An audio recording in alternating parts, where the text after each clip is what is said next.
সাল্লাল্লাহু আলাইহি ওয়াসাল্লাম হেরা গুহা থেকে নেমে আসলেন। ইকরা বিসমি রাব্বিকাল্লাযী খলাক কোরআনে কারীম নাজিল হয়ে গেল।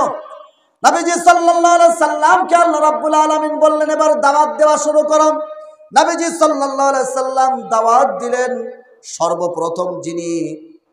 সর্বপ্রথম পুরুষদের মধ্যে যিনি এই দাওয়াত কবুল করেছিলেন তিনি হলেন আবু বকর সিদ্দিক রাদিয়াল্লাহু তাআলা আনহু।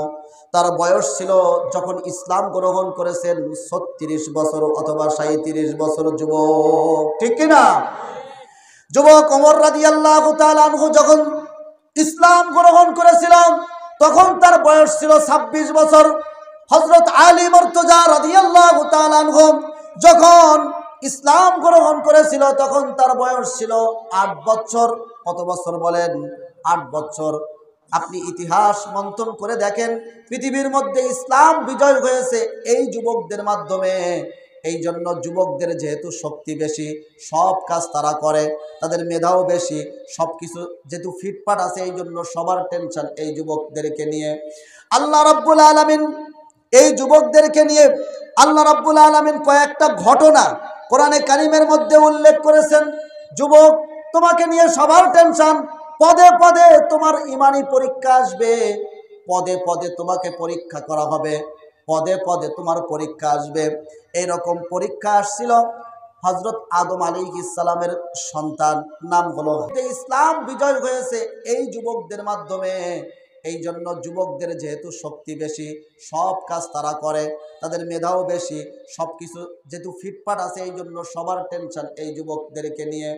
আল্লাহ রাব্বুল আলামিন এই যুবকদেরকে নিয়ে আল্লাহ রাব্বুল আলামিন কয়েকটা ঘটনা কোরআনে কারিমের মধ্যে উল্লেখ করেছেন। যুবক, তোমাকে নিয়ে সবার টেনশন, পদে পদে তোমার ঈমানি পরীক্ষা আসবে, পদে পদে তোমাকে পরীক্ষা করা হবে, পদে পদে তোমার পরীক্ষা আসবে। এইরকম পরীক্ষা আসছিল হযরত আদম আলাইহিস সালামের সন্তান, নাম হলো হাবিল কাবিল। এই ঘটনাটা নিয়ে আসছে। কথা কি বুঝতে পারতেছেন? যুবক, তুমি শোনো, তোমার মতো যুবক ছিল হাবিল আর কাবিল। কার কার নাম বলেন তো? আদম আলাইহিস সালামকে আল্লাহ রাব্বুল আলামিন জান্নাত থেকে ফেলালেন শ্রীলঙ্কায়, মা হাওয়াকে ফেলালেন মক্কা নগরীতে। এই দুইজনকে কিছুদিন পর আল্লাহ রাব্বুল আলামিন একত্রিত করে দিলেন আরাফার ময়দানে। তারা জীবন পরিচালনা করতে লাগলো। প্রত্যেকবার সন্তান হয় 2টা করে, একটা ছেলে একটা মেয়ে। পরবর্তী সন্তান হয় আবার 2টা করে, একটা ছেলে একটা মেয়ে। এই প্রথম সন্তান, প্রথম ছেলে দ্বিতীয় পর্যায়ের মেয়ের সাথে বিয়ে হবে, আবার দ্বিতীয় ছেলে প্রথম পর্যায়ের মেয়ের সাথে বিয়ে হবে। এটাই ছিল তখনকার নিয়ম। কথা বোঝেন নাই? তখন নিয়ম ছিল প্রথম জনের মেয়ে দ্বিতীয় জনের ছেলে, দ্বিতীয় জনের ছেলে প্রথম পর্যায়ের মেয়ের সাথে বিয়ে হয়। হাবিলের সাথে যে মেয়ে ছিল তুলনামূলক কম সুন্দর ছিল, কাবিলের সাথে যে মেয়ে ছিল তুলনামূলক বেশি সুন্দর ছিল। বুঝতেছেন কথা? হাবিলের সাথে যে মেয়ে হয়েছে তুলনামূলক কম সুন্দর, কাবিলের সাথে যে মেয়ে হয়েছে তুলনামূলক বেশি সুন্দর। বলেন তো এবার হাবিল বিয়ে করবে কারটা? কাবিলের সাথে যে জন্ম নিয়েছে ওই মেয়েকে। আর কাবিল বিয়ে করবে কার? হাবিলের সাথে যে জন্ম নিয়েছে এই মেয়েকে। প্যাঁচটা লাগলো? হাবিল বলল না, কাবিল বলল না, না, আমার সাথে যে মেয়ে হয়েছে আমি এই মেয়েকেই বিয়ে করব। আদম আলাইহিস সালাম অনেক বুঝালেন, কিন্তু কাবিল বুঝতে রাজি না। না, হাবিলের সাথে যে মেয়ে হয়েছে ওটা অসুন্দর, বেশি সুন্দর না, আমার সাথে যে মেয়েটা হয়েছে এটা বেশি সুন্দর। সুতরাং এই সুন্দরী নিয়ে সর্বপ্রথম মানুষ হত্যা হয় এই মেয়েদের জন্য। ঠিক কিনা জোরে বলেন? দুইজনে কি বৃদ্ধ না যুবক? এই দুই যুবকের কথা আল্লাহ রাব্বুল আলামিন কোরআনে কারীমের মধ্যে নিয়ে এসেছেন। আমি বলতেছি, হকের পক্ষে থেকে জীবন দিয়ে গিয়েছেন, কিন্তু বেহকের দিকে, অন্যায়ের দিকে হাত বাড়ান নাই। সুবহানাল্লাহ। এইবার আদম আলাইহিস সালাম বললেন, ঠিক আছে, তোমরা দুইজনই কুরবানি দাও। তখনকার নিয়ম ছিল কুরবানি একটা পাহাড়ের উপরে রেখে আসতে হতো। আসমান থেকে আগুন এসে যারটা জ্বালায় দিত, ওই কুরবানিটাই কবুল হয়েছে ধরা হতো। হাবিলও কুরবানি দিল, কাবিলও কুরবানি দিল, আসমান থেকে কবুল হয়ে গেল। হাবিলেরটা কাবিলেরটা কবুল হলো না। এরপরেও কাবিল ঘাড় তেড়াবাড়া বলল যে না না না, আমি যেটা সিদ্ধান্ত নিয়েছি সেটাই করব, আমি যেটা সিদ্ধান্ত নিয়েছি সেটাই করব। তোমাকে আমি এই মেয়ে দিব না, আমি এই মেয়েকেই বিয়ে করব। আদম আলাইহিস সালাম অনেক বুঝালেন, কাবিল বুঝতে রাজি না। আদম আলাইহিস সালাম বললেন, আল্লাহ একটা ঘর বানিয়েছেন মক্কা নগরীতে, কাবা ঘর। আমি যাচ্ছি কাবা ঘর তওয়াফ করতে, কাবা ঘর থেকে ফিরে এসে আমি এর বিচার ফয়সালা করব। এদিকে হাবিল কাবিল দেখলো আব্বা এসে তো আমার পক্ষে রায় দিবে না, হাবিলের পক্ষে রায় দিবে, কারণ এটা হলো কার রায়? জোরে বলতে হবে, কার রায়? এবার কাবিল এবার হাবিলকে আল্লাহ রাব্বুল আলামিন কোরআনে কারীমের মধ্যে এই ঘটনা উল্লেখ করেছেন। ওয়াতলু আলাইহিম নাবা আবনাই আদম বিল হাক্কি ইয ক্বাররাবা কুরবানান فتقبل من أحدهما ولم يتقبل من الآخر قال لأقتلنك। কাবিল বলল, হাবিল তুমি রেডি হয়ে যাও, তুমি হলো আমার পথের কাঁটা, তুমি থাকলে আমি এই মেয়েকে বিয়ে করতে পারবো না। কাবিল তোমাকে আমি এখন হত্যা করব। এই কথা যখন বলল, লাআকতুলান্নাক, আমি অবশ্যই তোমাকে হত্যা করব। قال إنما يتقبل الله من المتقين لئن بسطت إلي يدك لتقتلني ما أنا بباسط يدي إليك لأقتلك। আল্লাহ রাব্বুল আলামিন, ও যুবক ভাইরা, তোমাদের জন্য এই ঘটনা আল্লাহ রাব্বুল আলামিন উল্লেখ করেছেন। এই ঘটনা উল্লেখ করেছেন সূরা মায়েদার মধ্যে। আল্লাহ রাব্বুল আলামিন যুবক ভাইদেরকে ডাক দিয়ে বলতেছেন, যুবক রে, জীবন চলে যাবে, জীবন একবার না শতবারই, হে যুবক, তোমার জীবন চলে যেতে পারে, কিন্তু অন্যায়ের পক্ষে তুমি থাকবা না। তুমি থাকবা কার পক্ষে? তুমি হকের পক্ষে থাকবা, তুমি ন্যায়ের পক্ষে থাকবা। তুমি মরে গেলেও তুমি শহীদ, তুমি মরে গেলেও তুমি চিরঞ্জীব, তুমি মরবা না। আর সারা জীবন সারা পৃথিবীতে থাকবে তোমার নাম স্মরণ হয়ে থাকবে। যেমন নাম আছে আবু সাঈদের, ঠিক কিনা? যেমন নাম আছে শহীদ মুগ্ধর, ঠিক কিনা? এরা ছিল কার পক্ষে? এরা ছিল বৈষম্য বিরোধী আন্দোলন করে, এরা ছিল হকের পক্ষে, সত্যের পক্ষে। সত্যের পক্ষে অবিচল থেকে যে আবু সাঈদ মারা গেছেন, ও আবু সাঈদ মরে নাই, ও আমাদের হৃদয়ে চিরঞ্জীব হয়ে থাকবে, চিরজীবিত হয়ে থাকবে, ঠিক কিনা জোরে বলেন। যারা একের পর এক সত্যের পক্ষে রয়েছেন তারা হাবিলের সাথে জান্নাতে যাবেন। হাবিল যখন কাবিল তাদেরকে হাবিলকে হত্যা করার জন্য বলল, হাবিল যে কথাটা বলেছিল, হাবিল বলেছিল, লাইন বাসাত্তা ইলাইয়া ইয়াদাকা লিতাকতুলাক, যদি তুমি আমাকে হত্যা করার জন্য তোমার হাতটা বাড়ায় দাও, দিতে পারো, আমি হত্যা হয়ে যেতে পারি। মা আনা বিবাসিতি ইয়াদিয়া ইলাইকা লিআকতুলাক, কসম দিলাম আমি আমার হাতটা তোমাকে হত্যা করার জন্য বাড়াবো না। বলেন তো, হত্যা করা কি অন্যায় না অন্যায় না? বলেন, হত্যা করা কি অন্যায় না অন্যায় না? হাবিল এখানে কাবিল এখানে হাবিলকে যে হত্যা করতেছে, এটা কি অন্যায় করছে নাকি ইনসাফ করতেছে? বলেন বলেন বলেন। এই অন্যায় কি হাবিলের মতো একজন মুমিন মর্দে মুজাহিদ, একজন যুবক, এই অন্যায় কি করতে পারে? পারে? বলেন। হাবিল বলল, যদি তুমি আমাকে হত্যা করার জন্য হাত বাড়াও আমি শহীদ হয়ে যাব, কিন্তু আমি তোমাকে হত্যা করার জন্য হাত বাড়াবো না। সত্যের পক্ষে অটল থেকে হাবিল তার নিজের জীবন দিয়ে যুবক ভাইদেরকে একটা শিক্ষা দিয়ে গিয়েছেন।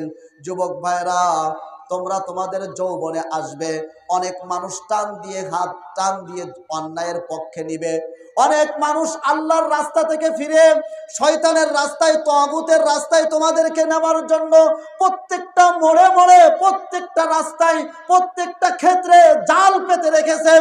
সুতরাং তোমাকে হকের পক্ষে থাকতে হবে, তোমাকে হাবিলের পক্ষে থাকতে হবে। যত মানুষই ডাকুক তুমি বলবা আমি অন্যায়ের পক্ষে থাকি না, আমি হকের পক্ষে থাকি, ইনসাফের পক্ষে থাকি, ন্যায়ের পক্ষে থাকি। তাই যদি আমাকে আপনি মেরেও ফেলেন আমি শহীদ হতে রাজি আছি, কিন্তু অন্যায়ের পক্ষে আমি কথা বলতে রাজি না। পারবেন যুবক ভাইরা, পারবেন? হাবিলের পক্ষে থাকতে কারা কারা রাজি আছে হাত তুলে দেখান। এবার হাত নামান।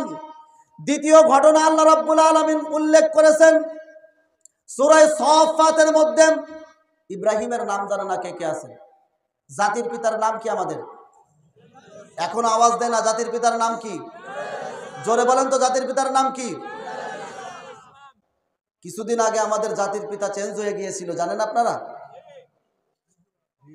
হ্যাঁ, জাতির পিতার নাম কি? জোরে বলতে হবে। আমরা জাতি হিসেবে কি? মুসলমান। দেশ হিসেবে আমরা বাঙালি, বাংলাদেশি দেশ হিসেবে, কিন্তু আমাদের আসল পরিচয় হলো আমরা মুসলিম। সাম্মাকুমুল মুসলিমিন মিল্লাত আবিকুম ইব্রাহিম। আর আমাদের জাতির মুসলিম জাতির পিতা ইব্রাহিম আলাইহিস সালাতু ওয়াস সালাম, ঠিক কি না? ইব্রাহিম আলাইহিস সালাম সিরিয়ার মধ্যে বসবাস করতেছেন।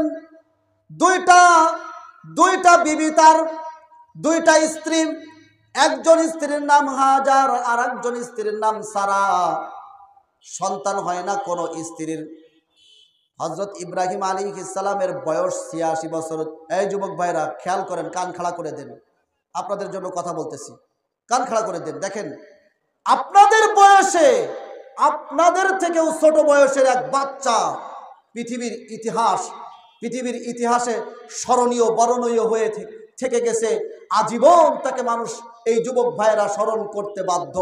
আকাশ বাতাস দেখেছে, ফেরেশতা দেখেছে, সমস্ত পৃথিবী সেদিন দেখেছে ছোট্ট একটা বালকের উত্তর আল্লাহর আদেশের সামনে মাথা নত করে দিয়ে তার কল্লা ছুরির সামনে নজরানা পেশ করেছে।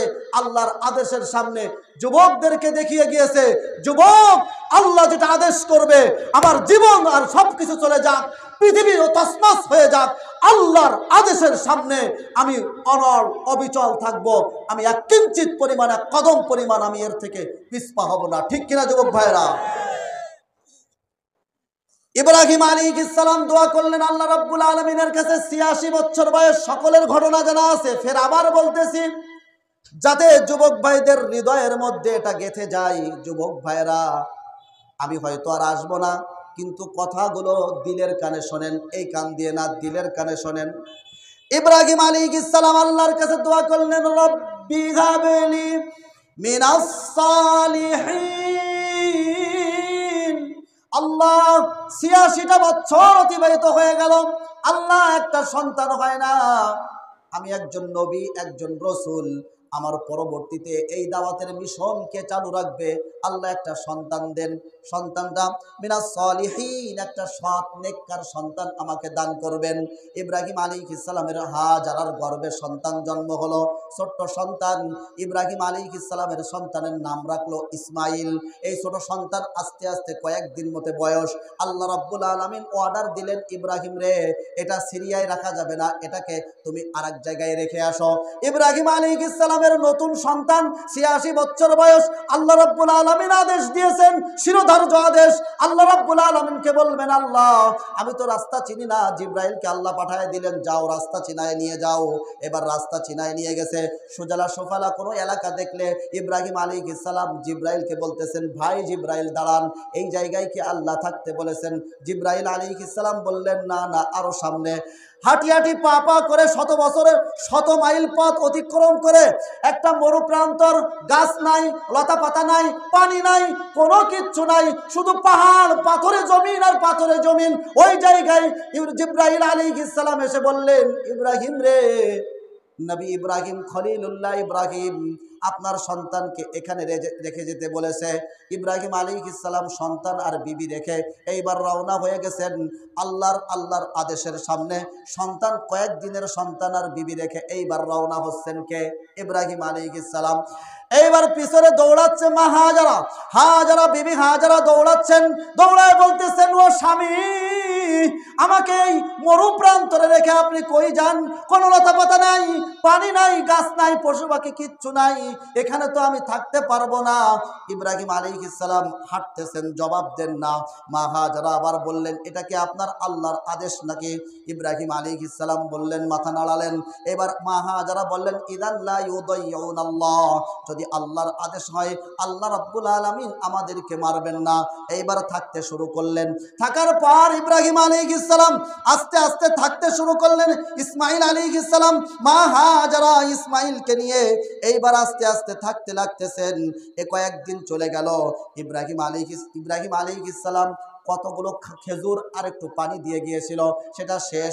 এরপরে পানি নাই, খাবার নাই। হযরত মা হাজেরা একের পর এক দৌড়াচ্ছেন, সফা মারওয়ায় দৌড়াচ্ছেন পানি কোথায় খোঁজার জন্য। কোনো কাফেলা কি আসে? না, কোনো কাফেলা দেখা যায় না। এরপরে হঠাৎ দেখে ইসমাইলের পায়ের পাশ দিয়ে এইবার পানি প্রবাহিত শুরু হয়ে গেল। মা হাজেরা দৌড়ে আসলেন।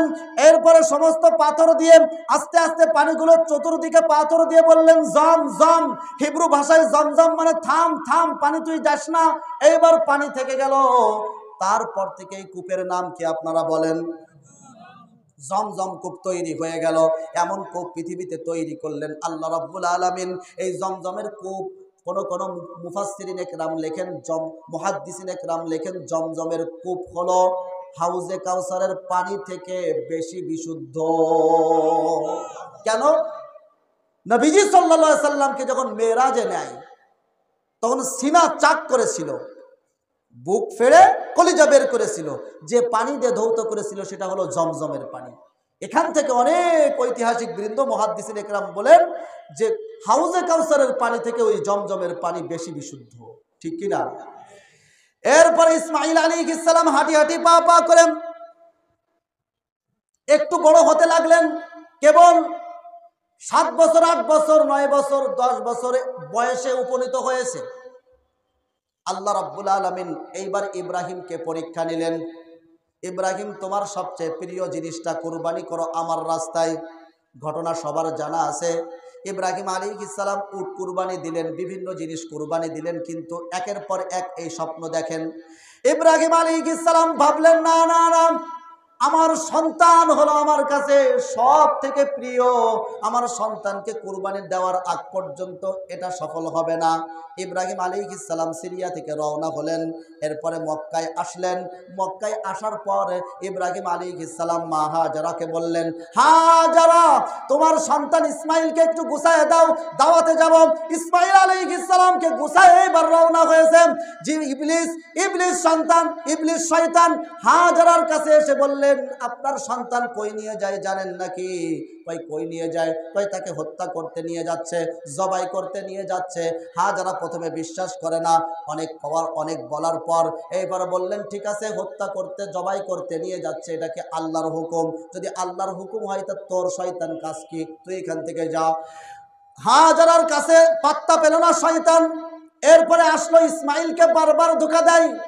ইসমাইলকে ধোঁকা দেওয়ার পরে ইসমাইল বললেন, আব্বা জান, আমাকে কে যেন ডেকে বলতেছে আপনি নাকি আমাকে জবাই করতে নিয়ে যাচ্ছেন, আপনি নাকি আমাকে জবাই করতে নিয়ে যাচ্ছেন। বললে, তাকে পাথর মারো, ও হলো শয়তান, এই পাথর মেরেছে।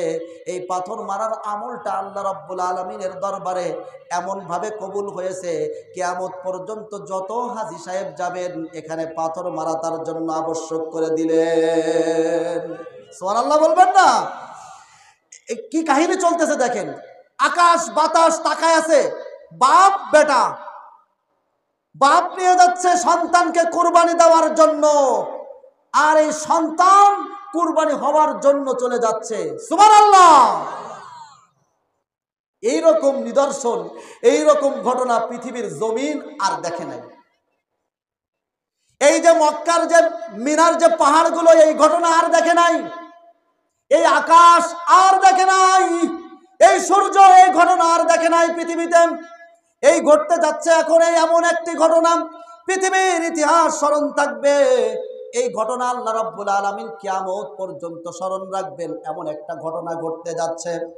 আল্লাহ রাব্বুল আলামিন ঘটনার চিত্রটা তুলে ধরতেছেন এভাবে, ফালাম্মা বালাগা মাআহুস সা'য়া ক্বালা ইয়া বুনাইয়া ইন্নী আরা ফিল মানামি আন্নী আযবাহুকা ফানজুর মাযা তারা। আল্লাহু আকবার। ইব্রাহিম আলাইহিস সালাম সন্তানকে প্রশ্ন করছেন। সন্তানের বয়স 8, 7, 8, 9, 10 বছর সন্তানের বয়স। ইব্রাহিম আলাইহিস সালাম প্রশ্ন করতেছেন। আমার এখানে পয়েন্ট, যুবক ভাইয়েরা এবার আপনারা কানটা খাড়া করেন, এই পয়েন্টে কানটা খাড়া করেন। ইব্রাহিম আলাইহিস সালাম তার প্রিয় সন্তান 86 বছর বয়সে যে সন্তান ইসমাইলকে এবার প্রশ্ন করতেছে, বাপ ইসমাইল, আমি যে স্বপ্নে দেখেছি তোমাকে জবাই করতেছি, আব্বা আমি নবী, আমার স্বপ্নটা সত্য, আল্লাহ আমাকে অর্ডার দিয়েছেন তোমাকে জবাই করতে। ইব্রাহিম আলাইহিস সালাম মনে এটাও ধারণা করেছেন, আমার সন্তান যদি নাও চাই আমি জোর করে হলেও আমার আল্লাহ রাব্বুল আলামিনের অর্ডার আমি পরিপূর্ণ করব। এটা তিনি বুকে নিয়েই সন্তানকে পরীক্ষা করার জন্য বললেন, আব্বা আমি যে স্বপ্ন দেখলাম তোমাকে, আল্লাহ আমাকে অর্ডার দিয়েছেন তোমাকে জবাই করার জন্য।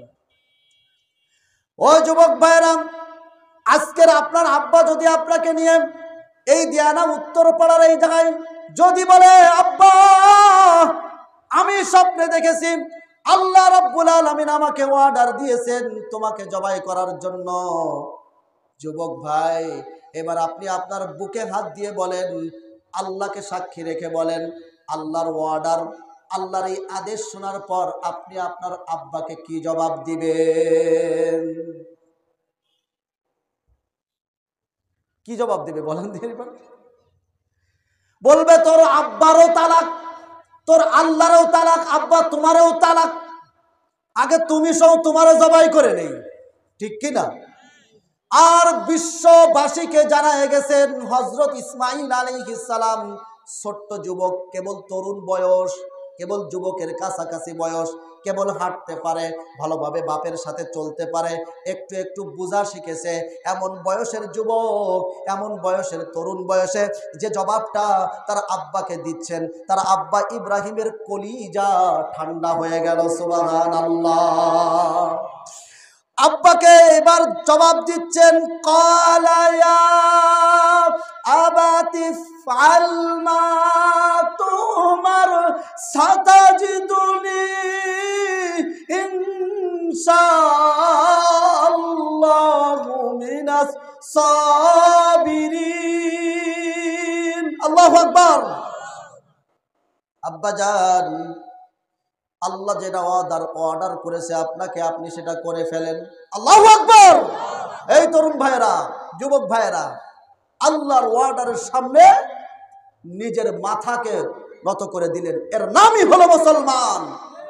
আজকে আমাদের ঘরে ঘরে মুসলিম নাই, আজকে যুবক আছে অনেক, আজকে মসজিদের মুসল্লি অনেক, কিন্তু মুসলমান নাই। কথা বোঝেন নাই?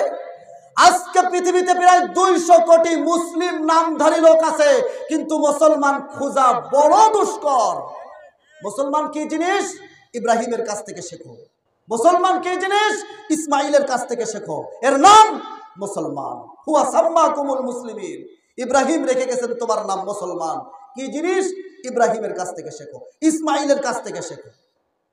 খালি 5 ওয়াক্ত নামাজে কপাল ঠুক্কা দিলেই মুসলমান নো। এই জন্য আল্লাহ রাব্বুল আলামিন বলেন, ইয়া আইয়ুহাল্লাযীনা আমানুত্তাকুল্লাহা হাক্কা তুকাতিহি ওয়া লা তামুতুন্না ইল্লা ওয়া আনতুম মুসলিমুন। আমি এই আয়াত যখন পড়ি হতবাক হয়ে যাই। আপনি বলবো এই আয়াতের অর্থটা? সবাই কি শুনবেন? সবাই কি পরেশান হয়ে যাচ্ছেন নাকি? আরো কিছু বলবো, আরো একটু কথা বলবো? পরেশান হয়ে যাচ্ছেন? একটা তাকবীর দেন তো, লিল্লাহি তাকবীর। আলহামদুলিল্লাহ। আমি যখন এই আয়াত পড়ি আমি হতবাক হয়ে যাই। আল্লাহ রাব্বুল আলামিন মুমিনদেরকে ডেকে, কাদেরকে ডাকলেন? ইয়া আইয়ুহাল্লাযীনা আমানু।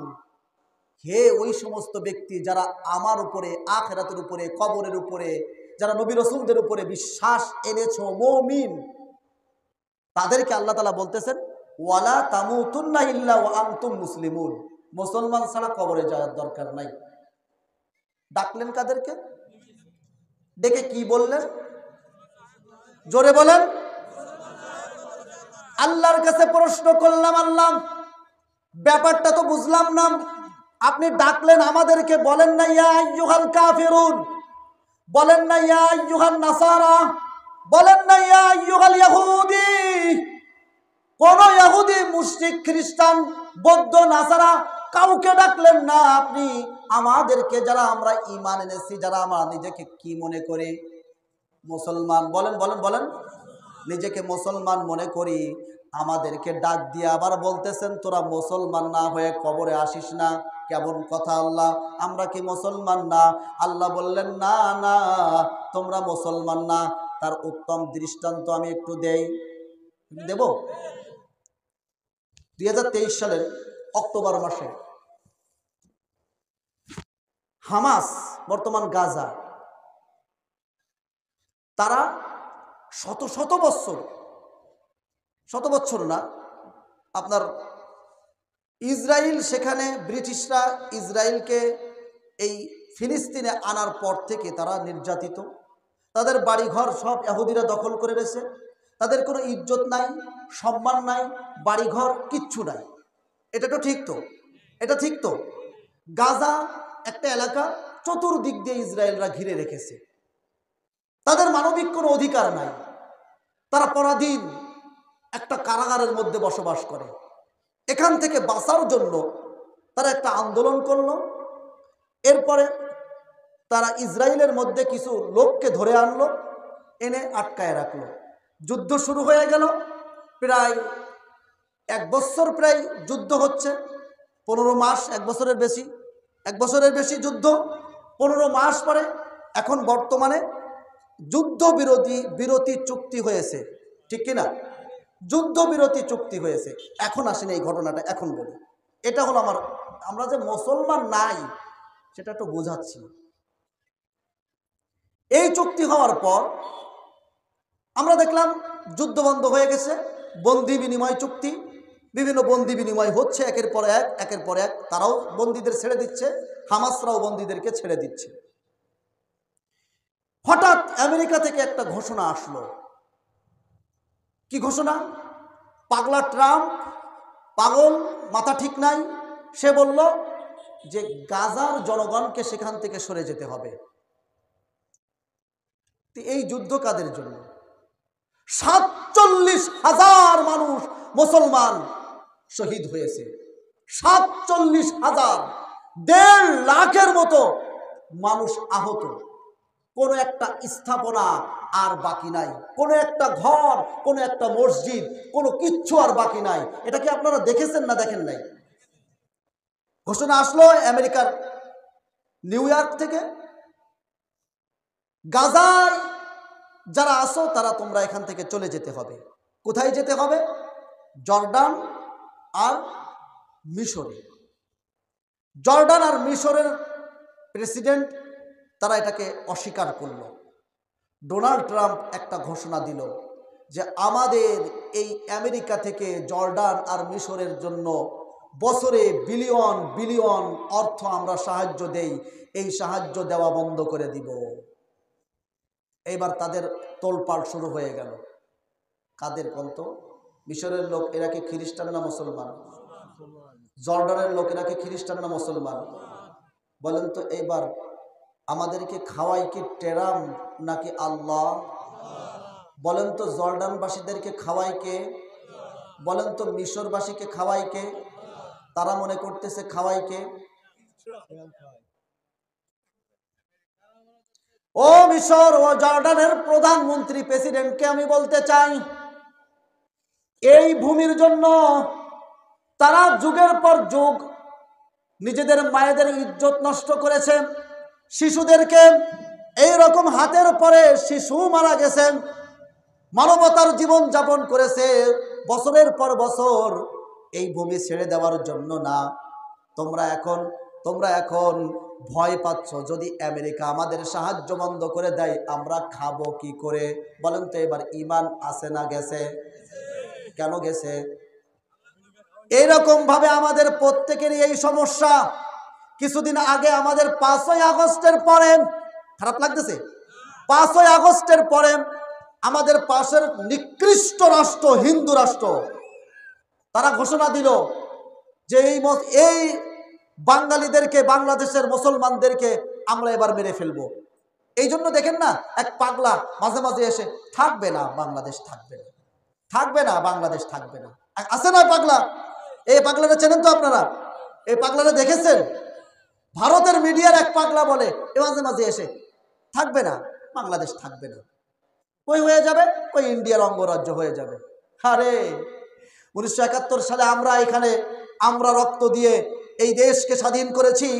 এই 2024 সালে 5ই আগস্টে আমরা এ দেশের রক্ত দিয়ে আমরা আবার নতুন ভাবে স্বাধীন করেছি।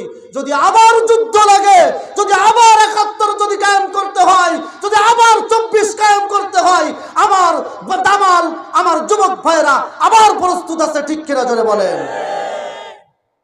সেটা প্রমাণ তোমরা দেখেছো। এই কিছুদিন আগে আমাদের বর্ডার নিয়ে একটু সমস্যা হয়েছিল। গ্রামের অধিবাসীরা বিজিবির সাথে যেভাবে তারা এই আক্রমণকে রুখে দিয়েছে, আপনারা কি এটা দৃষ্টান্ত হয়ে থাকবে না আমাদের সাথে? আমাদের কাছে দৃষ্টান্ত হয়ে থাকবে না? যুবক ভাইয়েরা এগিয়ে গিয়েছে।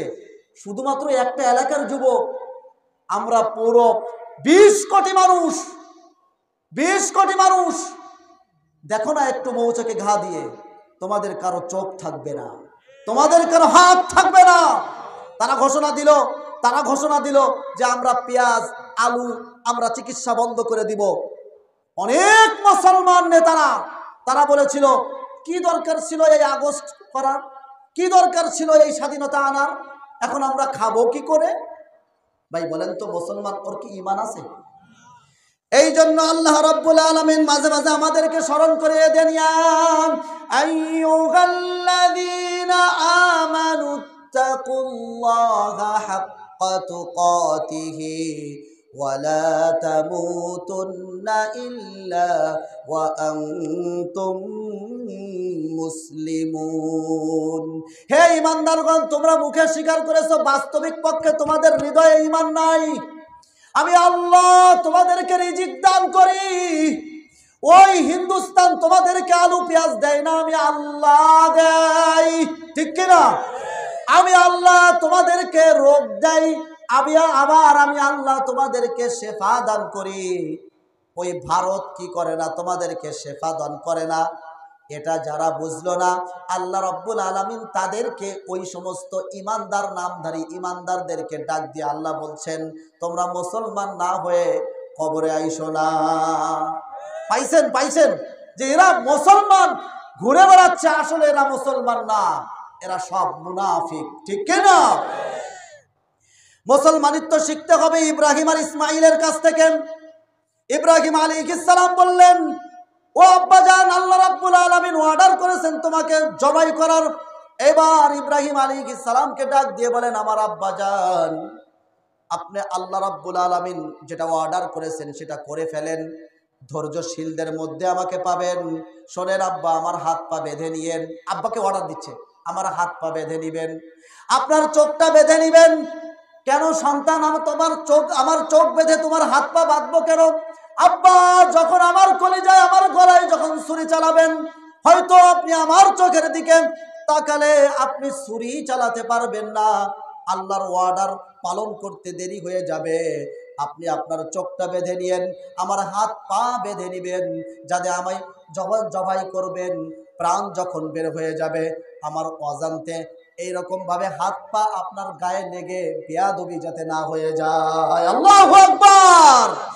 ইসমাইল আলাইহিস সালাম, যুবক ভাইরা স্মরণ রাখো, ইসমাইল আলাইহিস সালামের মতন আল্লাহর আদেশ, আল্লাহু আকবার যখন মসজিদে আযান হয়ে যাবে, যত আড্ডায় তুমি থাকো, যত জায়গায় তুমি থাকো, সব আড্ডাকে এরকম ছুঁড়ে ফেলেন। আল্লাহু আকবার আযান যখন মসজিদে হয়ে যাবে, ইসমাইল আলাইহিস সালামের মতো আল্লাহু আকবারের সামনে তোমার মাথাটা নিচু করে দিবে, সমস্ত কাজকে তুমি পিছে ফেলে তোমার ওই রকম পাগল বন্ধু মাতাল বন্ধুকে লাথি মেরে ফেলে তুমি মসজিদ পারে ছুটে যাবে। আল্লাহর কসম, তোমাকে আল্লাহ রাব্বুল আলামিন ইসমাইলের সাথে হাসর দিয়ে দিবেন। যুবক ভাইরা, আরেকটা পরীক্ষা তোমার জীবনে আসবে। বলবো? শেষ করে দিব? একটা ঘটনা বলতে দেবেন আমারে? যুবক ভাইদের জন্য লাস্ট মেসেজ, একবার লাস্ট মেসেজ দেব। যুবক ভাইরা খুব কান খাড়া করো। এই পয়েন্টটা তোমরা এই পয়েন্টে ঠিক থাকতে পারো না, এই পয়েন্টটা তোমাদেরকে একটু জানতে হবে। যুবক ভাইরা, এই পয়েন্টটা তোমরা ঠিক থাকতে পারো না, তোমাদের যৌবনের টকবগে এই রক্ত তোমাদেরকে ঠিক থাকতে দেয় না যখন পাশে কোনো সুন্দরী নারী হেঁটে যায়, ঠিক কিনা? যখন পাশের বেঞ্চে কোনো সুন্দরী মেয়ে বসে তোমার মাথা ঠিক নাই কেন? এটা তোমার নেচার, এটা একটা যুবকের নেচারই এরকম, এটা একটা যৌবনের একটা উদ্দীপনা। এই জন্য আল্লাহ বলেছেন, কুল্লিল মুমিনিনা ইয়াগুদ্দু মিন আবসারিহিম, তোমার চক্ষুকে পরনারী থেকে তুমি নিচু করে রাখো, তোমার চক্ষুকে পরনারী থেকে তুমি নিচু করে রাখো। আবার নারীদেরকেও বলেছেন, ওয়াকুল্লিল মুমিনাতি ইয়াগুদ্দুনা মিন আবসারিহিন্না, ও নারীরা, ও যুবতীরা, তোমার চোখ তুমি নিচু করে রাখো, তাহলে তোমাদের এই যৌবন হেফাজতে থাকবে, তোমাদের এই যৌবন হেফাজতে থাকবে, তোমাদের বয়সটা হেফাজতে থাকবে। আল্লাহ রসুল বলেছেন, যে ব্যক্তি 2টা গোশতের টুকরার গ্যারান্টি দিতে পারবে, আমি সেই যুবকের জন্য জান্নাতের গ্যারান্টি দিয়ে দিলাম। আল্লাহ রসুলকে প্রশ্ন করলাম, ইয়া রাসূলুল্লাহ, ইয়া হাবিবাল্লাহ, কোন 2টা গোশতের টুকরা? আল্লাহ রসুল বললেন, 2 চোয়ালের মাঝে এই গোশতের টুকরা, আর 2 রানের মাঝে লজ্জাস্থানের গোশতের টুকরা। যে যুবক এই 2টা টুকরা গোশতের টুকরার হেফাজত সে নিতে পারবে, আমার আল্লাহর রসুল বিশ্বনবী সাল্লাল্লাহু আলাইহি ওয়াসাল্লাম তার ব্যাপারে জান্নাতের গ্যারান্টি দিয়ে গিয়েছেন। যুবক ভাইরা, এই পরীক্ষা তোমার সামনে আসবে, তখন তুমি কার কথা স্মরণ করবা জানো? তোমাকে শোনাই, শোনো। বলবো, শুনবেন, বলবো। আল্লাহ রাব্বুল আলামিন কোরআনে কারীমের মধ্যে সম্পূর্ণ ঘটনা, পুরা জীবনী কোন নবীর বর্ণনা করেন নাই, কোন নবীর পুরা জীবনী বর্ণনা করেন নাই। অল্প অল্প যখনই যে সময় যে ঘটনা লেগেছে, মূসা আলাইহিস সালামের ঘটনা সব থেকে বেশি বর্ণনা করেছেন, কিন্তু লাগাতার বর্ণনা করেন নাই। যখনই নবীকে সান্ত্বনা দেওয়ার কোনো একটা সময় এসেছে, তখনই আল্লাহ কোনো একটা কাহিনী, মূসা আলাইহিস সালামের কোনো একটা কাহিনী উল্লেখ করেছেন। কিন্তু বলেন তো, একজন নবী, যে নবীর ঘটনা শুরু থেকে শেষ পর্যন্ত আল্লাহ রাব্বুল আলামিন পবিত্র গ্রন্থ কোরআনে কারীমের মধ্যে উল্লেখ করেছেন, তার নাম কি? হয়নি। একজন নবীর ঘটনা পুরা উল্লেখ করেছেন লাগাতার। কার সে ঘটনা? আলেম উলামা বাদে বলেন মাশাআল্লাহ। কে বলেছেন এখানে? আল্লাহু আকবার। আল্লাহ আপনার হায়াতের মধ্যে বরকত দান করুক, ইলমের মধ্যে বরকত দান করুক। সূরা ইউসুফ। এই যুবক ভাইরা, আজকেই বাড়ি যাবেন, কালকে সকাল ফজরের নামাজ আদায় করবেন, ফজরের পরে ঠান্ডা মাথায় কোরআন শরীফ নিয়ে বসবেন, বাংলা তরজমা নিয়ে বসবেন, ইউসুফ আলাইহিস সালামের ঘটনা বাংলা পড়বেন, আর মনে মনে এখান থেকে শিক্ষা নেবেন। ইউসুফ আলাইহিস সালামের ঘটনা আল্লাহ কোরআনের ভিতরে লাগাতার কেন বললেন? বুঝেন নাই কথা? শুধু যুবক ভাইরা না, প্রত্যেকে আগামীকালকে কোরআনের তরজমা বাংলা অনুবাদ নেবেন। একটু অনুবাদ চোখের পাতা দিয়ে দিলের গভীর থেকে বোঝার চেষ্টা করবেন। এই কোরআনের ভিতরে লাগাতার কোন নবীর ঘটনা আল্লাহ আনলেন না, একটা নবীর ঘটনা আল্লাহ রাব্বুল আলামিন আনলেন। কেন আনলেন যুবক ভাইরা? আপনাদেরকে বলি, হযরত ইয়াকুব আলাইহিস সালাম, ইব্রাহিম আলাইহিস সালামের সন্তানের নাম ইসহাক আলাইহিস সালাম, সারার গর্ভে জন্ম নিয়েছে ইসহাক আলাইহিস সালাম। বাড়ি হলো সিরিয়া, সিরিয়ায় থাকতো সারা, এই সারার গর্ভে জন্ম হলো ইসহাক, ইসহাকের ঘরে জন্ম হলো ইয়াকুব, ইয়াকুবের কয়েকজন বিবি ছিল, এই বিবিদের মাধ্যমে 12 জন সন্তান। কয়জন সন্তান? আরো জোরে বলেন। 12 জন সন্তান জন্ম নিয়েছে, 12টা ছেলে একটা মেয়ে। এই 12টা ছেলের মধ্যে 2টা ছেলে, একজনের নাম ইউসুফ আর একজনের নাম বিনিয়ামিন। এই 2 ছেলে, এই 2টা সন্তান এক মায়ের গর্ভে। মা মারা গেছেন, মায়ের নাম হলো রাহেলা। মায়ের নাম কি? রাহেলা। এই রাহেলার গর্ভে 2টা সন্তান জন্ম নিয়েছে, একজনের নাম হলো ইউসুফ। বিশ্বনবী সাল্লাল্লাহু আলাইহি সাল্লাম মেরাজের রজনীতে 3য় আসমানে উঠলেন, জিবরাইল আলাইহিস সালাম পাশে। 3য় আসমানে উঠে একটা এমন সুন্দর একটা যুবককে দেখতে পেলেন।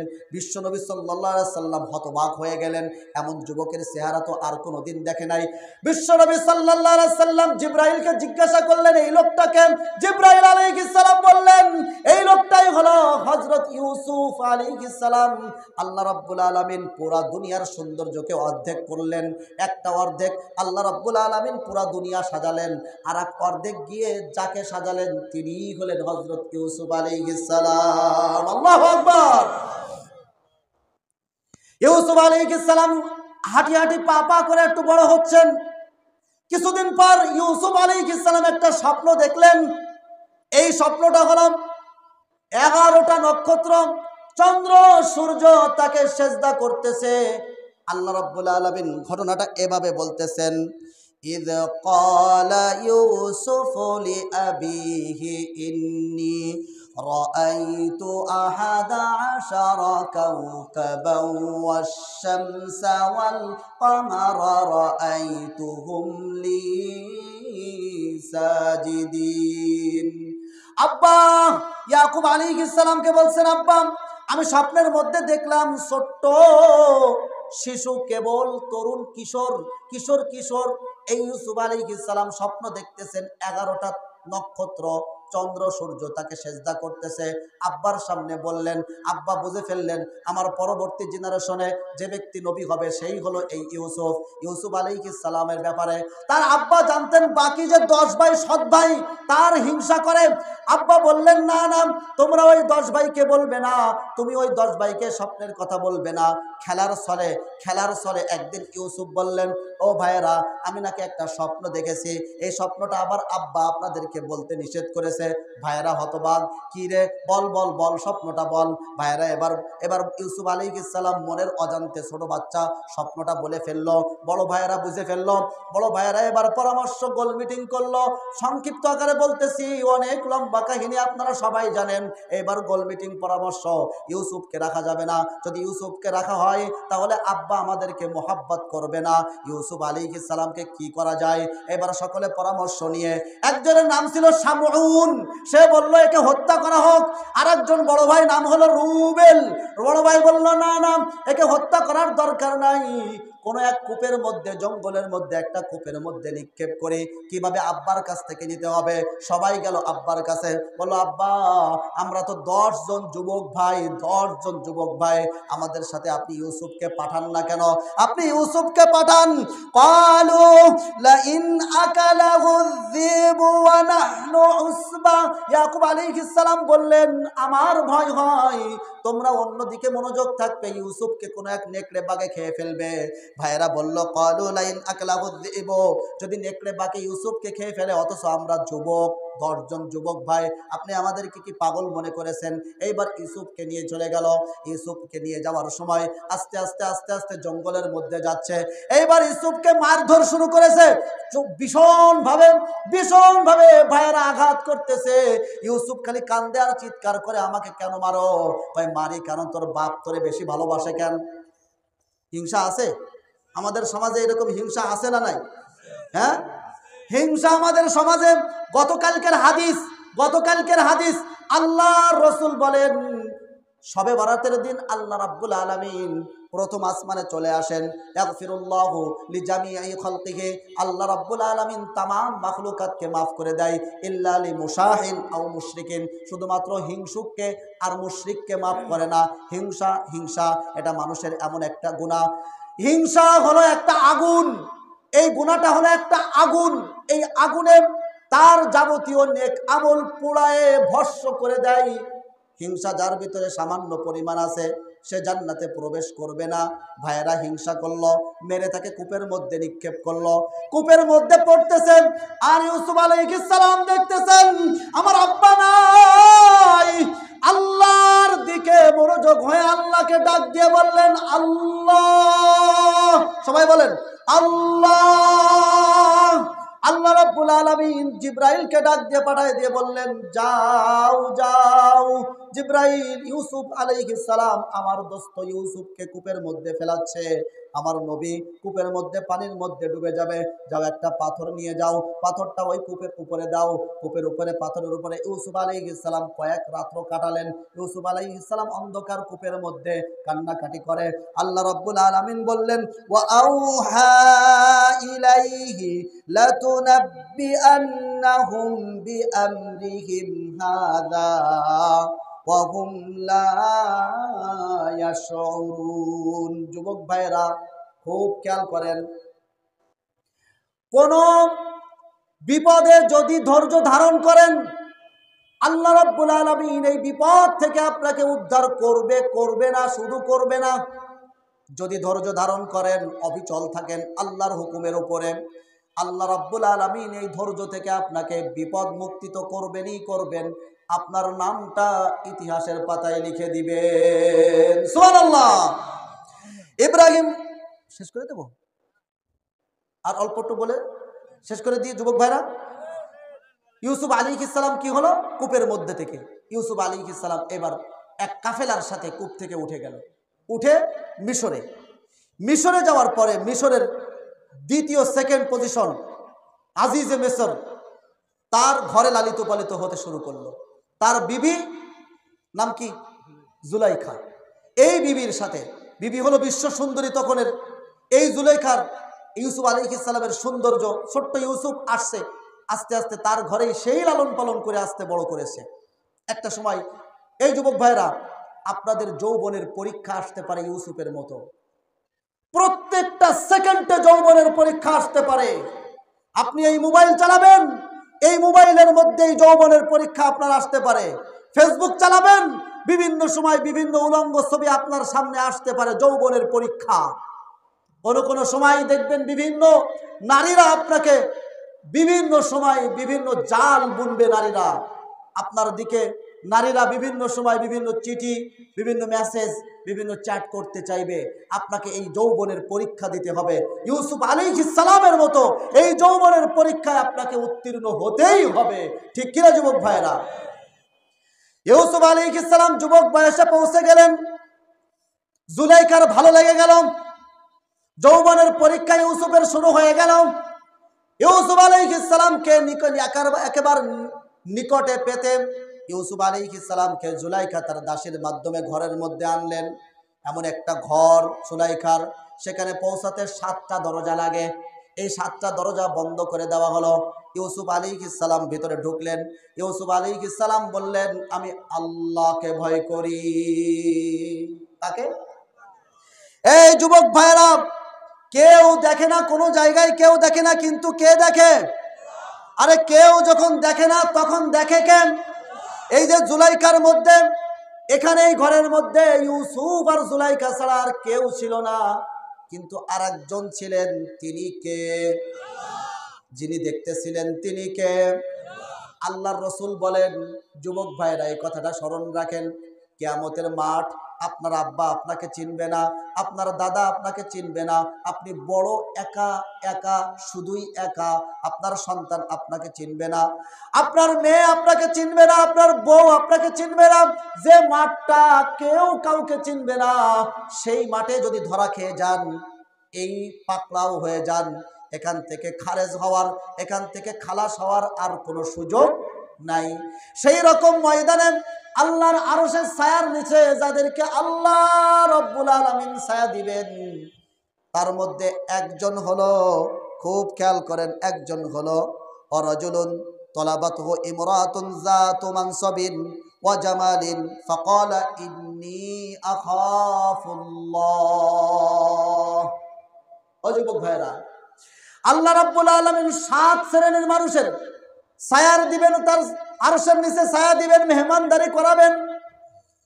এর মধ্যে এক শ্রেণীর নাম হলো ওই যুবক যে যুবককে কোনো সুন্দরী, রূপবতী, গুণবতী, ষোড়শী, কোনো সম্ভ্রান্ত কোনো নারী তাকে আহ্বান করেছে খারাপ দিকে, প্রেমের দিকে আহ্বান করেছে, তাকে প্রেমের ফাঁদে ফেলাতে চাই, তাকে খারাপ কাজে ফেলাতে চাই। কোনো নারী সুন্দরী, ষোড়শী, যুবতী এবং বংশীয় নারী, এতগুলো গুণ তার আছে, কিন্তু যুবক ডাক দিয়ে বলে, ও নারী, ও মেয়ে, ইন্নী আখাফুল্লাহ। আল্লাহু আকবার। ও নারী, ও মেয়ে, তুমি তো ভয় করো না, আমি যাকে ভয় করি তিনি হলেন আমার আল্লাহ, সুতরাং এই কাজে আমি যাব না। আল্লাহ তাআলা বলেন, কোন যুবক যদি এমন পরীক্ষায় উত্তীর্ণ হতে পারে, আমি ইউসুফ আলাইহিস সালামের মতো তাকে ইউসুফের সাথে জান্নাত দিয়ে দিব। সুবহানাল্লাহ। একের পর এক জুলাইখা একের পর এক এইবার তাকে আহ্বান করতে লাগলো। ইউসুফ আলাইহিস সালাম আহ্বানে সাড়া দিলেন না।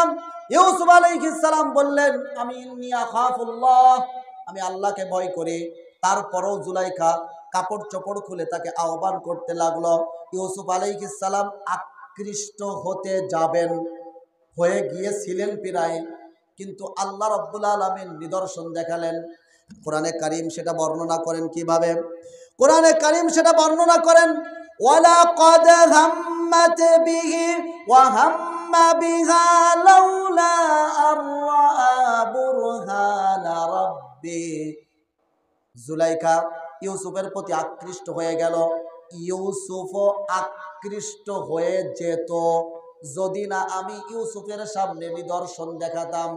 এই নিদর্শনের ব্যাপারে মুফাসসিরিন একরাম লেখেন, ইউসুফের আব্বার ছবি আল্লাহ রাব্বুল আলামিন হযরত ইয়াকুব আলাইহিস সালামের ছবি ইউসুফের সামনে আনালেন। ইউসুফ যখন তার আব্বাকে দেখলেন, তার আল্লাহর কথা স্মরণ হয়ে গেল। ইউসুফ আলাইহিস সালাম যৌবনের পরীক্ষায় পাস। এবার তিনি ঘুরে দৌড় দিলেন। জানেন ও যুবক ভাইরা, জানেন যে এই 7টা দরজা তালাবদ্ধ, 7টা দরজা তালা দেওয়া, তারপর আল্লাহর উপরে তাওয়াক্কুল করে যুবক যখন দৌড় দিল, আল্লাহ রাব্বুল আলামিন দরজাকে অর্ডার দিলেন, ওই তালাকে অর্ডার দিলেন। আল্লাহ রাব্বুল আলামিন একের পর এক দরজাগুলো খুলে দিলেন। একের পর এক দরজা ঠাস ঠাস করে খুলে যাচ্ছে। ইউসুফ আলাইহিস সালাম দৌড়াচ্ছেন, দরজার পরে দরজা, দরজার পরে দরজা, পিছনে জুলাইখাও দৌড়াচ্ছে। শেষ দরজায় জুলাইখা ইউসুফের জামা ধরে ফেলেছেন। ইউসুফ তাও থামে নাই, জামা ছিঁড়ে গেল। এরপরে শেষ দরজা দিয়ে যখন বের হলো, তখন জুলাইখার স্বামী আজিজে মেসার সামনে, হতভম্ব দুইজন। এরপরে জুলাইখার সামনে এসে বললেন, কি বিচার করা দরকার তার যে আপনার স্ত্রীর সাথে খেয়ানত করতে চাই? যুবক ভাইরা, ছোট্ট একটা কথা পয়েন্ট এখানে বলে যায়। আজকে যে নারীর জন্য আপনি এত কিছু ছাড়তেছেন, যে নারীর জন্য আপনি তার যৌবনকে ছেড়ে দিয়েছেন, যে নারীর জন্য আপনি আপনার সংসার ছাড়ছেন, আপনার আব্বা আম্মা সব ছাড়ছেন, ওই নারী যদি সুযোগ পায় আপনাকেও কিন্তু ল্যাং মেরে দিবে। আরে ঠিক করে কিনা জোরে বলেন। এই যুবক ভাইরা, আপনি জানেন না আপনার সাথে যে নারী প্রেম করতেছে, ওই নারী আরো অনেকের সাথে প্রেম করতে পারে। আরে যে নারী অবৈধ প্রেম আপনার সাথে করতেছে, ওই নারীর কিন্তু লাজ লজ্জা নাই। ওই নারী আপনার সাথে যেমন ভাবে মেসেজে চ্যাট করে, ওই নারী আরো 10টার সাথে চ্যাট করে, আপনি জানেন না। কিভাবে বুঝলেন? এই জুলাইখার কাহিনী দেখে। ইউসুফকে ডাকছে জুলাইখা, দরজা বন্ধ করলো জুলাইখা, জামা ছিঁড়ল জুলাইখা, যেই ধরা খেয়ে গেছে। আজিজে মিসর কি যেমন শাস্তি হতে পারে তার, যে আপনার বিবির সাথে এইরকম খেয়ানত করলো? বুঝতে পারছেন? ইউসুফ আলাইহিস সালাম হতভম্ব হয়ে গেছেন। কি করবেন কোনো কিছু খুঁজে পাচ্ছেন না। আল্লাহ রাব্বুল আলামিন তাকে ওহী নাজিল করলেন। ইউসুফ আলাইহিস সালাম বললেন, আমার সাক্ষী আছে। বলল, তোমার সাক্ষী কি? ওই ছোট বাচ্চাটা কথা বলতে পারে না। এই জুলাইখার আত্মীয়র একটা বাচ্চা ছিল, ওই ছোট বাচ্চাটা আমার সাক্ষী। ছোট বাচ্চাকে আনা হলো, মানুষ হতভম্ব হয়ে গেল, কথা বলতে পারে না, এটা আবার কিভাবে সাক্ষী দেয়? যুবক ভাইরাম, যদি ঈমানের উপরে অবিচল থাকো, যৌবনের পরীক্ষায় যদি তুমি জিততে পারো, আল্লাহ রাব্বুল আলামিন তোমাকে এমন এমন পুরস্কার দিবেন। ইউসুফ আলাইহিস সালামকে যেমন ভাবে মিশরের সম্রাট বানিয়ে দিয়েছিলেন, তোমাকেও দুনিয়ার বাদশা বানায় দিবে। যুবক ভাইরা, অনেক সময় এই যৌবনের পরীক্ষা তোমাদের আসবে। সুতরাং আমি বলবো কয়েকটি কথা। এক নাম্বার, তোমরা আল্লাহর উপরে ঈমান বিশ্বাস রাখবে। আল্লাহ ছাড়া কাউকে ভয় করার দরকার নাই। এখনই দোয়া করে দেবো, এখনই দোয়া করে দেবো। 2 নাম্বার, তোমরা যাকে ফলো করবে সে হলো মুহাম্মদ সাল্লাল্লাহু আলাইহি ওয়াসাল্লাম। 3 নাম্বার, কখনো নামাজ ছাড়বে না। 4 নাম্বার, মাদক আর নারীর প্রেমে পড়বে না। এই কয়েকটা জিনিস যদি তোমরা মানতে পারো, নামাজটা সঠিকভাবে ধরতে পারো, সব কাজের আগে নামাজ ধরতে পারো, যুবক ভাইরা, তোমাদের চরিত্র আল্লাহ রাব্বুল আলামিন ফুলের মতো পবিত্র করে দিবেন। তোমরাই হবে আগামী জিন্দেগির, আগামী বাংলাদেশের খালিদ বিন ওয়ালিদ। তোমরাই হবে আগামী বাংলাদেশের ওমর ইবনুল খাত্তাব রাদিয়াল্লাহু তাআলা আনহু, যাদের একজনের মাধ্যমে সারা পৃথিবীতে ইসলাম প্রচার হয়েছে, শান্তি সাম্য বিজয় হয়েছে। তারাই হলো এই যুবক। সুতরাং আল্লাহ রাব্বুল আলামিন আজকের এই মাহফিলকে কবুল করুক। যারা যুবক ভাইরা এই মাহফিল উদ্যোগ নিয়ে করেছেন, আল্লাহ রাব্বুল আলামিন সেই সমস্ত যুবক ভাইদেরকে হযরত ইউসুফ আলাইহিস সালাম, হযরত ইসমাঈল আলাইহিস সালাম, হাবিলের মতো আল্লাহ রাব্বুল আলামিন কবুল করুক। তাদের সাথে এই সমস্ত যুবকদেরকে জান্নাত দিয়ে দিক। আমিন। ওয়া আখিরু দাওয়ানা আনিল হামদুলিল্লাহি রাব্বিল আলামিন। আসসালামু আলাইকুম ওয়া রাহমাতুল্লাহি ওয়া বারাকাতুহু। যদি কোনো